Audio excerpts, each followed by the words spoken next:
ويسر لي أمري واحلل عقدة من لساني يفقهوا قولي برحمتك يا أرحم الراحمين آمين يا رب العالمين.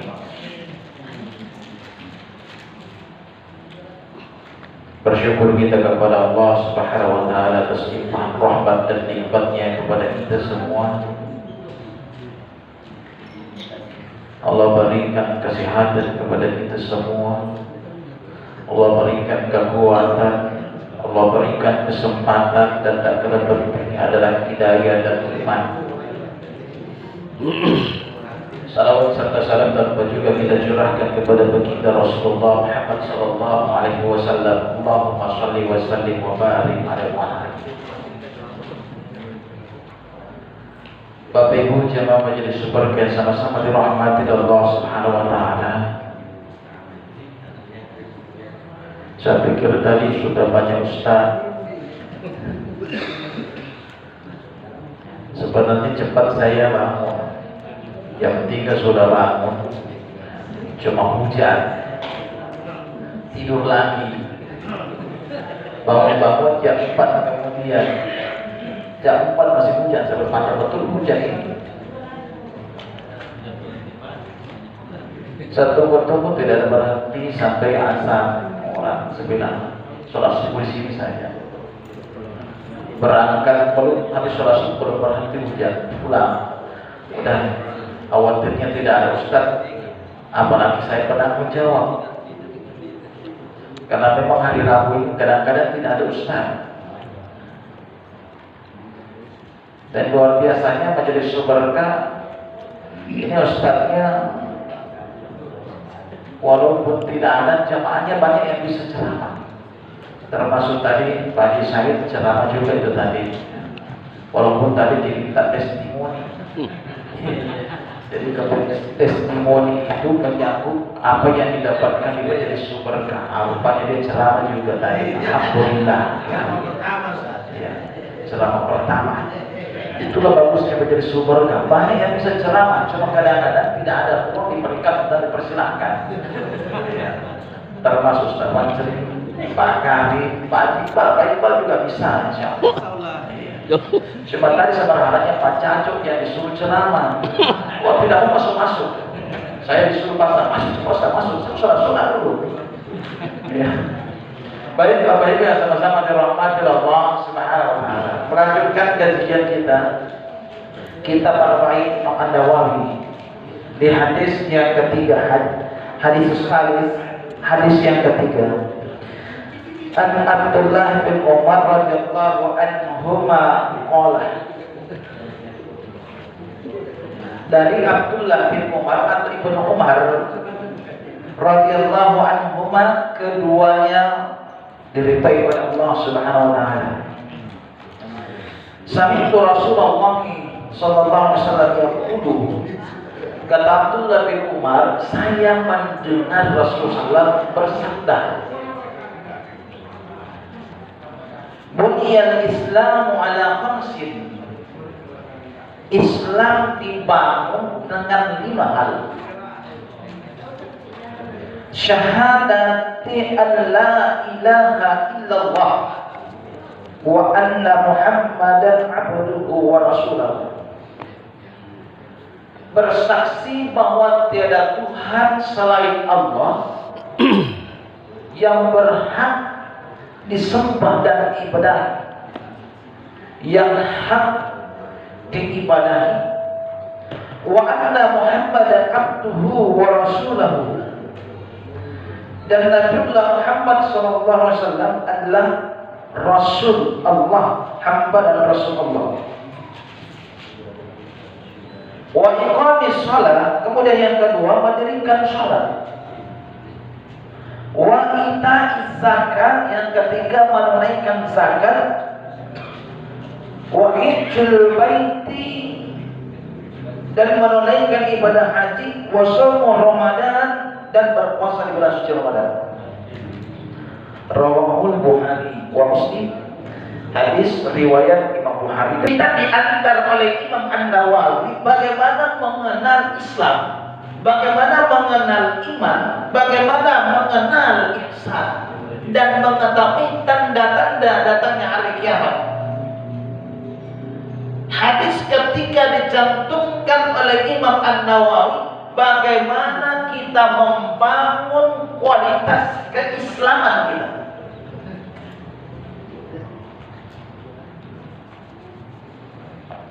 Untuk membangun kualitas keislaman kita,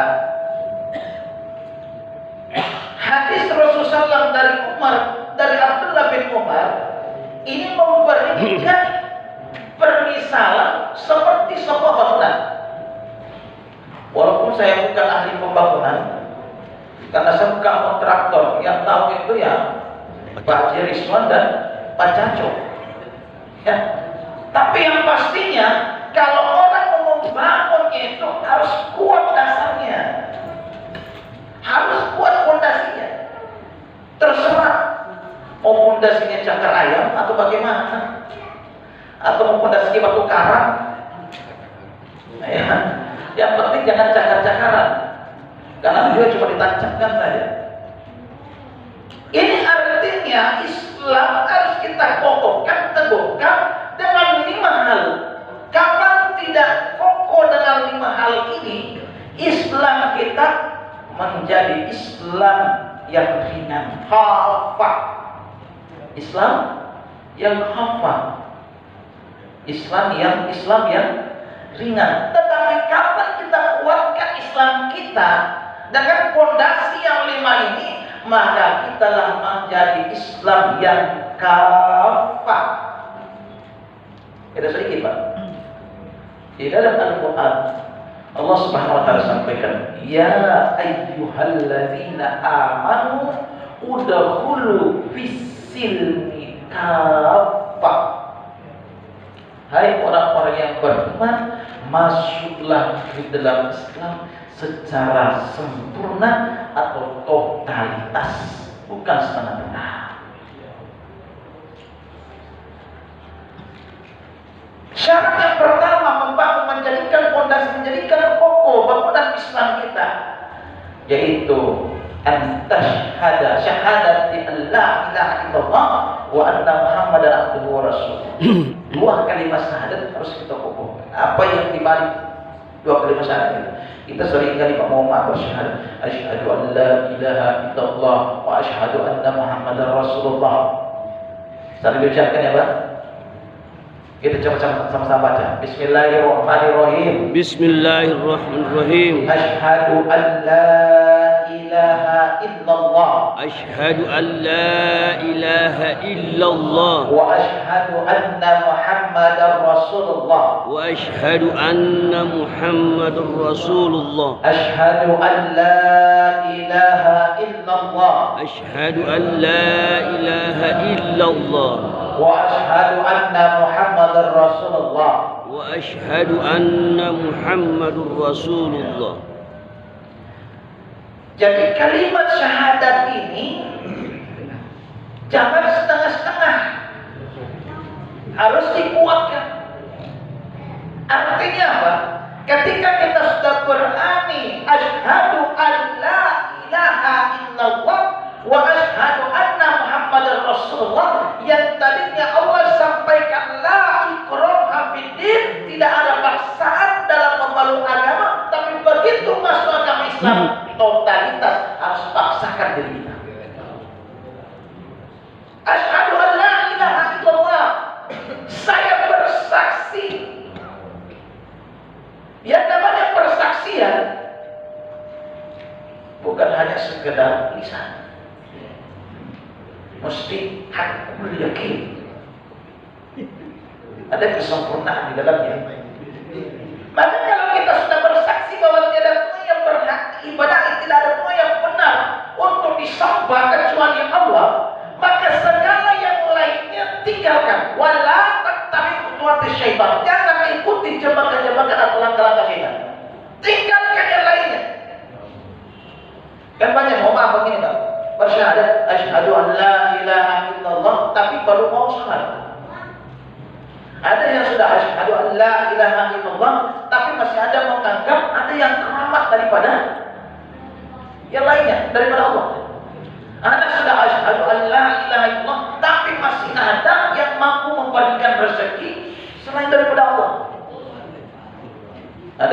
sudah ada. Seakan-akan kalau tidak bawa sesajen tanda syukur ke laut, rezeki saya 100 Ustaz. Ini. Seakan-akan kalau tidak bawa kepala sapi ke laut, rezeki saya kurang, nanti tidak ada isinya danau atau apa tahu, tidak dapat kita ikan. Nanti kalau saya tidak ke pohon, ada kuburan di sana, ada pohon besar. Kalau tidak butuh kambing baru ke sana, rezeki saya tidak lancar. Maka semacam ini harus kita tinggalkan. Artinya kalau orang Bugis bilang apa sewa beli bawah, apa simana, apa sewa, hanya kepada Allah totalitas. Tidak ada kegiatan kita kecuali Allah. Tidak ada yang memberi kemampuan dan mudarat kecuali dari Allah Subhanahu wa taala, apa yang telah ditetapkan oleh Allah Subhanahu wa taala. Maka kalau kita sudah bersaksi wa anna Muhammadar Rasulullah dan bersaksi bahwa Nabiullah Muhammad SAW adalah utusan Allah, maka yang wajib atas perintah Allah kita tunaikan, yang sunnah atas perintah Rasulullah kita juga tunaikan. Hadirin yang sama-sama dirahmati Allah Subhanahu wa taala. Totalitas wala tattabi khutuwati syaitan, jangan ikuti langkah-langkah syaitan. Apa di antara langkah-langkah syaitan? Yaitu segala sesuatu yang mampu menjauhkan kita kepada Allah Subhanahu wa taala atau melarikan kita kepada Allah Subhanahu wa taala. Syaitan tidak pernah mengajak kita untuk berbuat maksiat secara langsung, tetapi dia memberikan iming-iming terlebih dahulu sebelum kita terjerumus pada maksiat tersebut.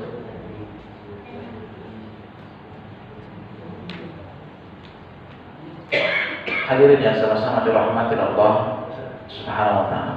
Yang kedua, wa iqamis shalah, mendirikan salat. Disebutkan di sini bainar rajuli wal iman wal kufur tarkus shalah. Di dalam hadis Rasulullah disampaikan perbedaan seorang laki-laki yang beriman dan kufur tarkus shalah adalah orang yang meninggalkan sholatnya. Ulama kita terjadi perbedaan. Ada yang mengatakan ketika seseorang meninggalkan sholat maka itu sudah kafir. Ada yang mengatakan itu. Tapi yang mayoritas kita yang kita pegang dari Ahlussunnah wal Jamaah, ketika seseorang meninggalkan sholat dia maksiat. Dan ada sebuah kitab terkait dengan dosa-dosa besar. Dicantumkan di situ satu di antaranya dosa besar adalah sengaja meninggalkan sholat lima waktu. Sholat, banyak orang sudah bersyahadat tapi belum mampu mendirikan sholat. Padahal seharusnya ketika untuk membangun kesempurnaan mengokohkan Islam kita bukan hanya sekedar syahadat, tetapi harus juga kita beramal. Apa di antara amalannya? Setelah kita bersyahadat, bersaksi, maka amalan yang prioritas ditentukan oleh Allah Subhanahu wa taala. Yang pertama adalah sholat. Karena kesempurnaan iman dan Islam seseorang itu adalah sholat. Makanya ketika Rasulullah SAW sampaikan, jika seseorang melakukan, jika engkau melihat seseorang berjalan dalam keadaan gelap gulita menuju ke masjid untuk sholat di waktu subuh, saksikanlah bahwa itu adalah orang beriman. Itu adalah orang beriman. Banyak agar tidak mau sholat. Kali ini yang banyak menjebak kita. Kadang-kadang kita lupa sholat. Kadang-kadang kita lalai dalam sholat. Saya tidak persoalkan dulu bagaimana model sholat kita, bagaimana mengarungnya menjalani sholatnya, tetapi yang banyak ini adalah orang yang tidak sholat. Coba tanyakan pada diri kita, Pak, bagaimana dengan keluarga kita? Sudah sholat atau belum? Bagaimana dengan anak-anak kita? Sudah sholat atau belum? Bagaimana dengan tetangga-tetangga kita, sudah diajak sholat atau belum? Kenapa? Karena kita punya kewajiban semua untuk keluarga kita, untuk lingkungan sekitar kita. Ustaz, tidak enak saya mengajak dia untuk sholat. Sudah tahun lalu, tidak bisa, Pak. Sholat pun juga demikian. Kenapa tidak sholat subuh? Sudah kemarin, tidak bisa, Pak. Ya, makanya disampaikan. Kenapa tidak keluarkan zakatnya tahunnya? Sudah pada tahun yang lalu, tidak bisa. Zakat itu setiap tahun. Kenapa tidak sholat subuh? Sudah, Pak. Sudah kemarin sholat subuh bersama pacar cukup. Sudah, tidak bisa. Kalau sudah masuk waktu sholat juga begitu juga zakat. Kalau sudah cukup haul dan nisabnya, keluarkan. Hadirnya sama-sama berdoa barangkali ini yang saya sampaikan dulu.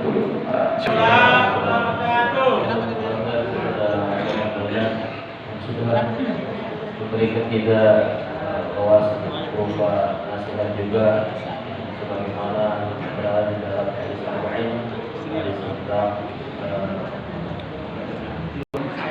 Bismillahirrahmanirrahim. Assalamualaikum warahmatullahi wabarakatuh. Alhamdulillah wassalatu wassalamu ala Rasulillah wa ala alihi wa sahbihi wa man wala. Sama-sama kita muliakan hormati para ulama, para asatidz untuk kita. Semoga Allah Subhanahu wa taala senantiasa menambahkan ilmu hikmah dan karamah kepada kita semua, dan mudah-mudahan insyaallah kita semua yang hadir pada hari ini Allah Subhanahu wa taala memberikan kesehatan lahir dan batin dalam ketaatan kepada-Nya. Amin ya rabbal alamin. Jamaah sekalian saya dirahmati Allah, saya mendapatkan satu pertanyaan yang menurut saya sangat luar biasa. Pertanyaannya mengatakan, saya sangat senang melakukan aktivitas yang bermanfaat, tetapi saya ingin diapresiasi apa yang saya lakukan itu. Mengatakan saya tahu boleh jadi ini bagian daripada riya. Lalu kemudian pertanyaannya kemudian mengatakan bahwa bagaimana solusinya? Bagaimana ada keamanan jalan keluar yang bisa kita terhindar dari hal tersebut? Nah, jamaah rahimahullah, maka ada beberapa ulama yang memberikan penjelasan tentang hal ini.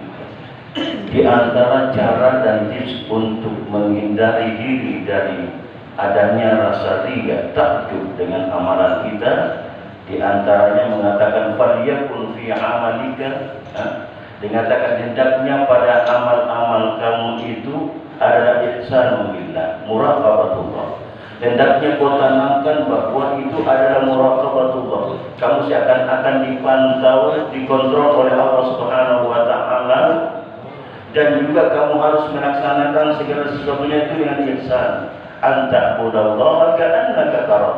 Kamu menyembah kepada Allah, ibadah kepada Allah, taat kepada Allah, melaksanakan berbagai aktivitas yang bermanfaat seakan-akan Allah melihat kamu. Artinya, kalau kamu sudah merasa diri bahwa dikontrol, diawasi, dilihat oleh Allah Subhanahu wa taala, maka kamu tidak akan butuh dilihat orang lain. Begitu aja maksudnya. Ihsanul amal. Jadi, sekali lagi, bila mana seorang melakukan sesuatu kebaikan-kebaikan itu hanya karena Allah Subhanahu wa taala, merasa diri hanya diawasi oleh Allah Subhanahu wa taala, dan ihsan melakukan kebaikan juga hanya mengharapkan Allah, maka dengan sendirinya dia tidak akan mau dipuji alih. Ada apresiasi atau tidak persoalan, ada pujian orang kepadanya tidak masalah, yang penting Allah Subhanahu wa taala yang memujinya. Betul tidak jemaah sekalian? Betul. Karena ini sangat penting, karena sekali lagi semulia apapun amalan itu, kalau tujuannya niatnya bukan karena Allah, maka tidak ada nilainya di sisi Allah Subhanahu wa taala. Maka ulama kita mengatakan rubba amalin azimin tusabbiruhu binniyat. Betapa banyak amalan-amalan yang sangat mulia, yang sangat agung, yang sangat besar dan dahsyat, tetapi dinistakan karena niatnya tadi. Bapak Ibu sekalian sama dirahmati Allah. Dan ada hadis yang sangat menarik yang saya baca dan kemarin ini, ada menunjukkan di mana Abu Musa al-Asy'ari pernah berkata kepada para sahabatnya, mengatakan ittaqu asyirkul wa syirkul al-syirk. Hati-hati kamu bertakwa kepada Allah dengan kesyirikanmu. Maka ada di antara para sahabat yang mengatakan, kamu mengeluarkan statement itu ada dasarnya atau tidak? Lantas dimungkinkan hadis Rasulullah dikatakan fatabana Rasul sallallahu alaihi wasallam ittaqu hadza syirk fa innahu aqwa min dalil. Hati-hati, waspada kamu dengan kesyirikan ini, karena kesyirikan itu sangat halus seperti halnya langkah semua. Allah. Kadang-kadang kalau tak belok hati kita sedikit, ini bisa menghilangkan keikhlasan. Dan boleh jadi di sana ada riya, dan sebagian riya itu kadang-kadang bermakna adalah asyirkul khafi. Jadi jamaah sekalian yang sama dirahmati Allah. Maka ada seorang yang mengatakan wa kaifa tadi bahwa mengatakan bahwasanya bagaimana kita bisa menghindari, padahal lebih lembut, lebih halus daripada langkah semua. Maka Nabi mengajarkan satu doa, Allahumma inna na'udzubika min an nusyrika bika syai'an na'lamu wa nastaghfiruka lima la na'lam. Nah, jadi sekali lagi di antara tipsnya atau jalannya untuk kita terhindar daripada beramal karena ingin dilihat riya itu adalah doa Nabi yang mengajarkan Allahumma inna na'udzubika min an nusyrika bika syai'an na'lamu wa nastaghfiruka lima la na'lam.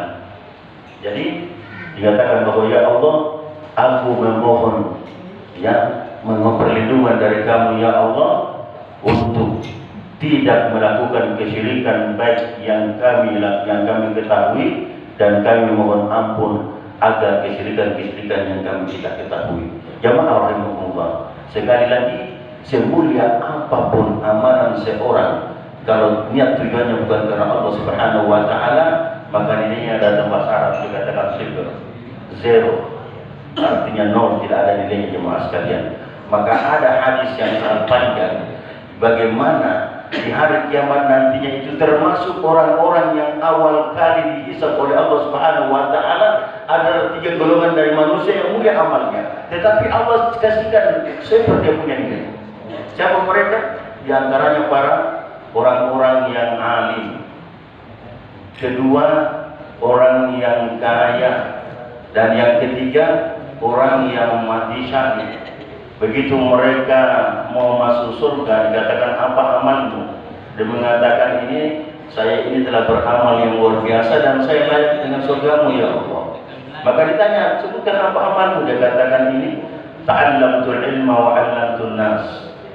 Saya ini ya Allah, engkau anugerahkan ilmu, saya banyak belajar dan mengajarkan ilmu itu kepada orang lain. Tetapi Allah katakan kadzabta, kamu dusta. Ta'allamta ilma wa 'allamtan nas yuqalu laka annaka 'alimun aw qari'un wa faqih. Kamu benar lama belajar dan lalu kemudian mengajarkan ilmu itu, tetapi bukan ikhlas karena aku kata Allah, tetapi hanya dikatakan kamu ini seorang alim, seorang ilmuwan, seorang yang hafiz luar biasa. Bahkan di dunia sudah disebut seperti itu, tsumma turiha finnar, lantas campakkan di api neraka waliyadzubillah.